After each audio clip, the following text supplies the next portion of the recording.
ولكم أعزائي المشاهدين نلتقي مرة أخرى خلف الأسوار مع سجين جديد في جريمة جديدة، وذلك في برنامجكم صباح الخير يا جريمة. نتعرف عليك؟ اسمي اللندي. عندك كم سنة؟ مش عارف، بس انا عايش بقالي كتير. تهمتك ايه؟ تهمتي سعادتك ان انا رحت كده عقد الشقه بتاع ابويا من عمي اللي هو واخده مني غصب وتضرب كويس. وايه لو سمحت؟ غصب يعني غصب عني يعني.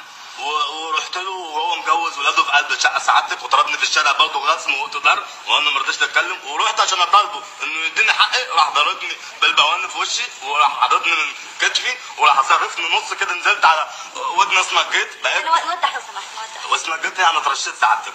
وانا كان ممكن امد ايدي عليه، ممكن اروح ضرب صباعي في زوره واكسر له عصبه رجله، انما ما رضيتش، لانه ده مهما كان برضه عمي، واللي الناس ما تعرفوش ان هو يبقى اخو ابويا، والدنيا ضيقه سعادتك يعني.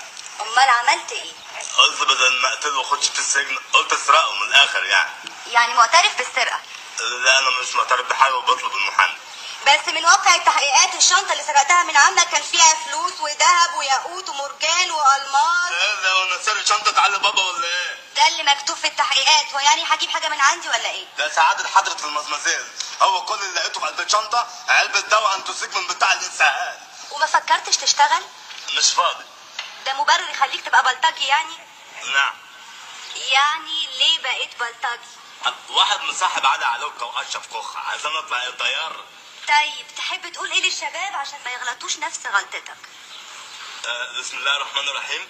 احب اقول لكل شاب وكل فتاة لا تنحرف، ولو عمك ضربك على قفاك وخد عقد الشقه منك غصب عنك اشكره وبوس ايدك شعر ودق، والجريمه لا تفيد. واطلب في نهايه البرنامج اغنيه لامنا العزيزه سيد الحبايب يا حنان انت.